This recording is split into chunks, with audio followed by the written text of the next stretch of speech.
recebi uma pergunta de um arroba chamado Contafly num vídeo onde eu reviso a anatomia do encéfalo, perguntando o seguinte: onde fica a hipófise? E eu não só vou responder essa pergunta, como eu também vou fazer um resumão sobre essa glândula. Se você ainda não me conhece, muito prazer, eu sou a professora Natália e seja bem-vindo ao canal Anatomia Etc.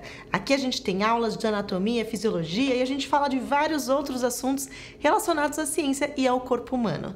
Se você gosta desses assuntos e gostar desse vídeo aqui, se inscreve no canal e ativa o sininho de notificação, ok? Para você ser avisado todas as vezes que eu postar um conteúdo novo no ar, assim você não perde nenhum conteúdo. Hoje, então, eu vou responder uma pergunta da Contafly, é o nome do arroba, onde ela perguntou o seguinte: onde fica a hipófise? E eu achei legal responder essa pergunta porque a gente ainda não tem nenhum resumão sobre hipófise, a gente tem um vídeo antigo aqui com uma aula sobre essa glândula, então hoje vamos revisar, fazer um resumão de tudo aquilo que você precisa saber sobre a hipófise, incluindo a sua localização, ok? Bom, gente, a hipófise, ela é uma glândula endócrina, ela faz parte do sistema endócrino. As glândulas endócrinas, elas são estruturas no corpo que produzem substâncias que nós chamamos de hormônios.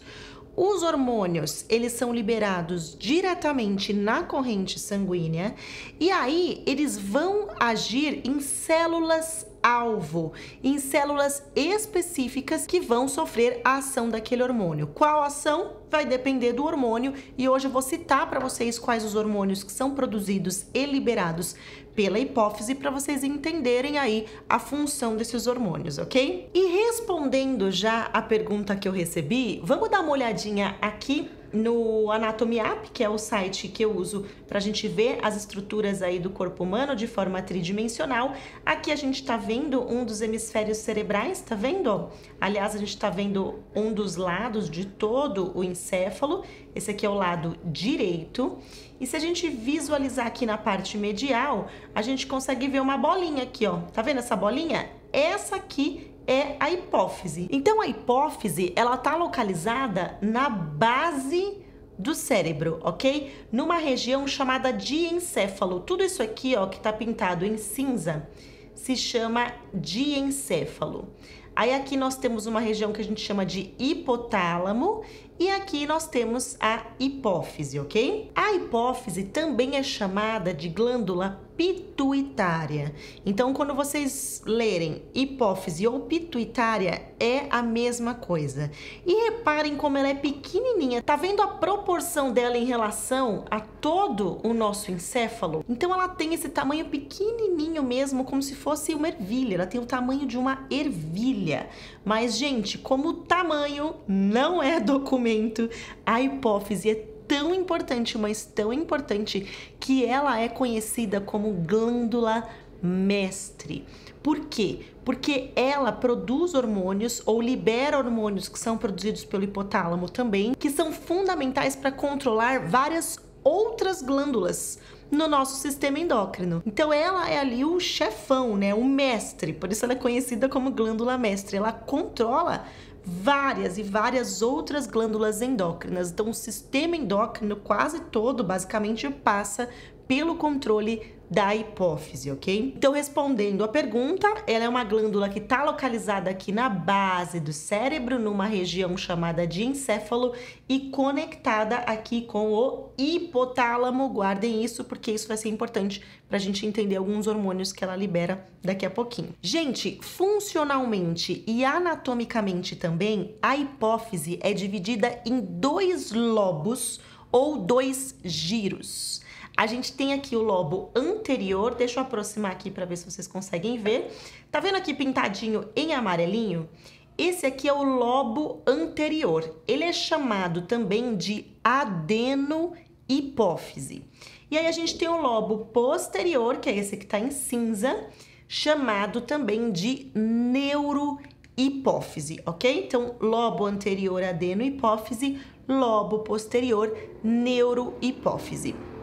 A adenohipófise, que é o lobo ou giro anterior, é constituída principalmente de tecido epitelial glandular. Já a neurohipófise, que é o giro, né, posterior, ela é constituída principalmente de tecido nervoso, por isso o seu nome, neurohipófise, e ela está conectada diretamente ali com o hipotálamo. Cada uma dessas partes da hipófise produz hormônios específicos, que é o que a gente vai ver agora. Vou separar então a adeno da neuro para a gente entender, ok? Os hormônios secretados pela adenohipófise são chamados de hormônios tróficos. O termo trófico significa alimentar. E eles recebem esse nome, né, esse termo de forma geral, porque altas concentrações desses hormônios resultam no crescimento ou na hipertrofia dos seus órgãos-alvos ou das suas células-alvo, enquanto baixas concentrações desses hormônios vão acabar resultando na atrofia dos seus órgãos-alvo. E é exatamente por isso que os sufixos trófico ou trópico são muitas vezes utilizados no nome desses hormônios, ok? Trófico, trópico é a mesma coisa, vai depender da literatura. De maneira resumida, então, os hormônios da adenohipófise são o hormônio do crescimento, chamado também de GH ou somatotropina. O hormônio do crescimento, de forma geral, promove o crescimento de tecidos e órgãos. A sigla GH vem do inglês Growth Hormone, que traduzindo é hormônio do crescimento, ok? Nós temos também o hormônio estimulante da tireoide, chamado também de TSH ou tireotropina. Este hormônio estimula a glândula tireoide a secretar os seus próprios hormônios. Mais uma vez, a sigla vai vir do inglês, ok? Thyroid Stimulating Hormone. O próximo hormônio produzido pela adenohipófise é o hormônio adrenocorticotrófico, chamado também de ACTH. A sigla também vem do inglês, ok? Adrenocorticotropic Hormone. Ele também pode ser chamado de corticotropina. Esse hormônio, ele vai estimular a glândula suprarrenal a produzir e secretar glicocorticoides. A gente tem também o hormônio folículo estimulante, chamado também de FSH. Esse hormônio estimula o crescimento dos folículos ovarianos nas mulheres e nos homens ele estimula a produção de células espermáticas. Temos o hormônio luteinizante, também chamado de LH, que estimula a ovulação nas mulheres e nos homens estimula a secreção de hormônios sexuais masculinos, como, por exemplo, a testosterona. E, por fim, o hormônio prolactina, ou PRL, que estimula a produção de leite pelas glândulas mamárias das mulheres grávidas, ajuda a regular o sistema genital masculino e também tem uma ação ali nos rins, ajudando a regular o equilíbrio hidroeletrolítico. Todos esses hormônios que eu falei para vocês, então, são hormônios produzidos pela adenohipófise. Agora falta a gente falar sobre os hormônios da neurohipófise, mas calma, não desespera, porque são só 2. Eu sei que é muita coisa. É importante a gente saber que os hormônios da neurohipófise, eles não são produzidos por ela, ok? Eles são apenas liberados por essa glândula. O local de produção dos hormônios da neurohipófise é o hipotálamo. Então, o hipotálamo produz e a neurohipófise libera esses hormônios. Os hormônios, então, liberados pela neurohipófise são o hormônio ADH ou antidiurético, também pode ser chamado de vasopressina, e a ocitocina. Vamos falar primeiro do ADH. O ADH é um hormônio que atua diminuindo a diurese, antidiurético. O que é a diurese? Diurese é a produção de urina pelos rins, ok? Então, se ele é um hormônio antidiurético, ele vai diminuir a produção e a excreção ali de urina pelos nossos rins. Para o nosso rim diminuir a produção de urina, a gente tem o aumento da retenção de água, né, ali de líquidos, pelos nossos rins. Dessa maneira, mais líquido, mais água fica retida no corpo. Quando a gente faz menos xixi, a gente está segurando mais água no corpo e menos água vai ser eliminada através da urina.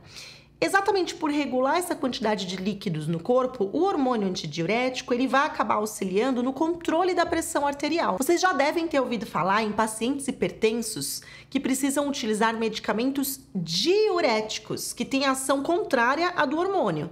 Quando você usa um diurético, a pessoa vai eliminar mais água através da urina, ou seja, vai fazer mais xixi, e com isso ela diminui a quantidade de líquidos no corpo. O medicamento, então, acaba ajudando a reduzir a pressão arterial, porque quanto menor a quantidade de água ali, de líquido dentro do sistema cardiovascular, a tendência é que a pressão diminua, ok? Então, o hormônio antidiurético é um hormônio que diminui a diurese e aumenta a retenção, né, de água ali, de líquidos pelos nossos rins. Já a ocitocina é um hormônio super interessante. Nas mulheres ele vai ter um papel importante porque estimula as contrações uterinas durante o trabalho de parto. Muitas vezes a ocitocina exógena, né, administrada como um medicamento para induzir o trabalho de parto, porque isso vai estimular a contração. Além disso, ela também estimula a ejeção do leite durante a amamentação.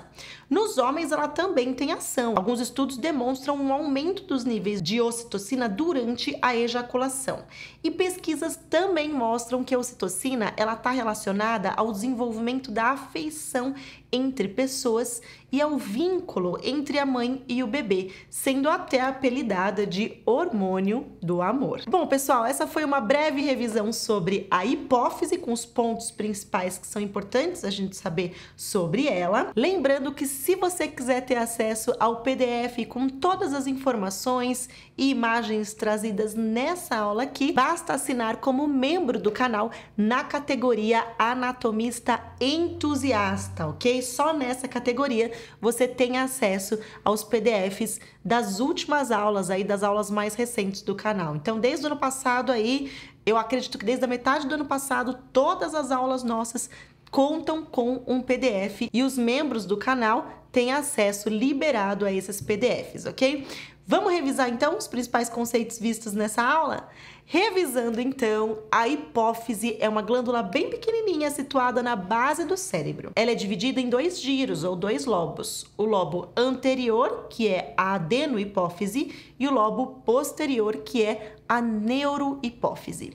Os hormônios produzidos e liberados pela adenohipófise são o GH, o hormônio do crescimento, o TSH, o hormônio estimulante da tireoide, o ACTH, que é o hormônio adrenocorticotrófico, o FSH, o hormônio folículo estimulante, o LH, hormônio luteinizante e a prolactina. Já os hormônios produzidos pelo hipotálamo e liberados pela neurohipófise são o ADH, que é o hormônio antidiurético, e a ocitocina. Se você gostou dessa aula, não esquece de deixar o seu joinha, manda um comentário se ficou alguma dúvida, manda um comentário dizendo se você já estudou hipófise e se você quer saber mais alguma informação sobre essa glândula endócrina. Eu vou ficando por aqui, bons estudos para vocês e até a próxima aula.